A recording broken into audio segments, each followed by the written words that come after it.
পদ্মা বেহে যখন সকার বাড়ি ভেঙে যায়,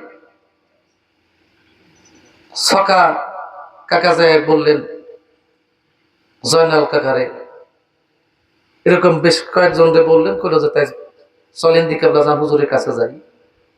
কেবলাজান হুজুরের কাছে যাই বললেন, বাবা আমাদের বাড়ি তো পদ্মায় ভেঙে নিয়ে যাচ্ছে। কেবলাজান হুজুর তাৎক্ষণিক ভাবে একটু জ্বালা মুখখান মলিন করে মুখখান ঘুরে নিলেন। খানিকক্ষণ পর আবার মুখখান উজ্জ্বল করে মুখে হাসি দিয়ে বললেন, বাবা পদ্মায় ভাঙ্গে নিয়ে যাচ্ছে, বাবা কোন কি? তো পদ্মা আল্লাহর কাছে যাই বললি তো পদ্মা ভাঙ্গে ফিরে যায়। বলেন না সুবহানাল্লাহ। আউলি ইকরামের কেরামত বলতেছি, নবীদের হলো মজেজা, আউলি ইকরামের কি কেরামত। আল্লাহর ওলি এই দেশে এমনি এমনি আসে নাই, ইসলাম এমনি এমনি প্রচার করেন নাই। আমি রসুলের ইত্তেদা করো, আমার রসুলকে যারা পাও নাই, অপূর্ণার সদিকিন যারা দুনিয়ার জমিনে আমি আল্লাহর পক্ষ থেকে আউলি ইকরাম দুনিয়ার জমিনে আগমন করাইছি, তাদের আনুগত্য করো। বলে না সুবহানাল্লাহ।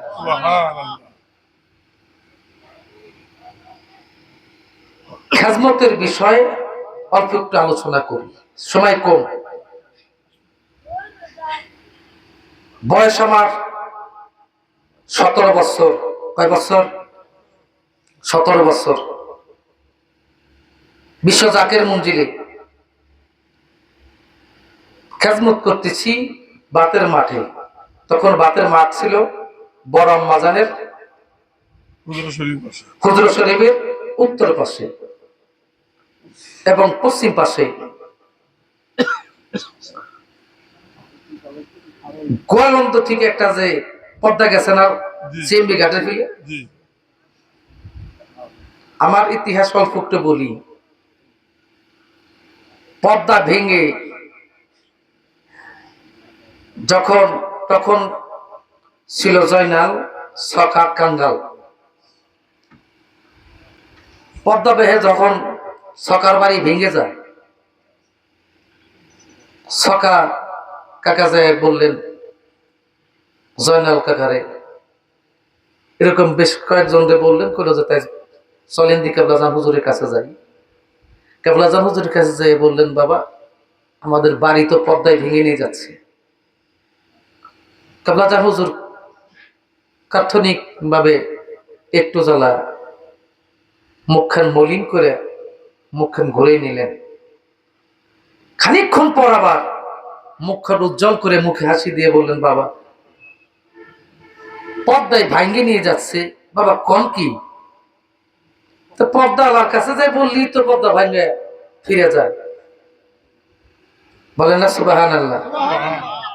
আউলি ইকরামের কেরামত বলতেছি, নবীদের হলো মজেজা, আউলি ইকরামের কি কেরামত। আল্লাহর ওলি এই দেশে এমনি এমনি আসে নাই, ইসলাম এমনি এমনি প্রচার করেন নাই। আমাকে নাগাল কাঠমোল্লা মৌলবীরা খালি জীবন ধরে আজানি দিছে, নামাজ পড়াইছে। গরু গোবিন্দ আজানে গরু গোবিন্দ ভাঙ্গার সিংহাসন, রাজ সিংহাসন ভাঙ্গার যোগ্যতা কিন্তু আমাদের ভিতরে এখনো পয়দা হয় নাই।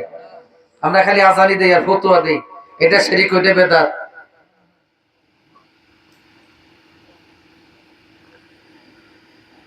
কেবলাজান হুজুর বললেন, বাবা পদ্মায় নদীতে ভেঙে নিয়ে গেলে বাবা ছেলে মেয়ে কেমনে থাকবো, কেমনে বাঁচবো? কেবলাজান হুজুর বললেন, বাবা বাতের মাটি ইসমাইল মাতুবের দিয়ে বলেন, ইসমাইল মাতুবের আমার বড় বেটাকে ডাক দাও। মাইকে ডাক দিলেন, ডাক দিয়ে বললেন, বাবা ইসমাইল মাতুবার পশ্চিম হুজুরা শরীফে আসেন। হুজুর ডাক দেওয়া মাত্রে দিয়ে পরে ইসমাইল মাতুবার দৌড়ে চলে গেলেন। দৌড়ে যাওয়ার পরে আল্লাহর ওলিরা পারে কি পারে না? আল্লাহর ওলিরা পারে কি পারে না? বড় পীর আব্দুল কাদের জিলানী রহমাতুল্লাহ আলাইহি 14 জন বিয়ের বরযাত্রী ডুবে গেছিল, বাসায় আইনে আনছে কি আনে নাই? জামানার গাউসুল আজম আমাকে যে লোক পাঠাইছে, যে লোকের কাছে লোকও দেখাইছে, বলেন না আল্লাহ আল্লাহু আকবার, আল্লাহু আকবার, বলেন না সুবহানাল্লাহ। সুবহান। আমার গর্ব না বাজান, আমি কোন আমল করতে পারি নাই। কেবলাজান হুজুরের একটা হুকুম, এই গোলাম আমি বরখেলাপ করি নাই। এখনো যে হুকুম আসে পাগলের মতো ছুটে যাই। আগেকার জাকেররা পাগলের মতো ছুটে যাইতো, কোন বিপদ হইলে চলে যাইতো, খেজমত করতো। আর এখন খেজমতের কথা কইলি পরে শরীরের ভিতর চুলকানি উঠে, কই এতবার খেজমত করা লাগবে কেন? বলেন কি বলে না? খেদমতের ব্যাপারে আল্লাহ পাক কোরআনের ভিতরে বলছেন কি বলেন নেই? আতুল্লাহ আতুর রাসূল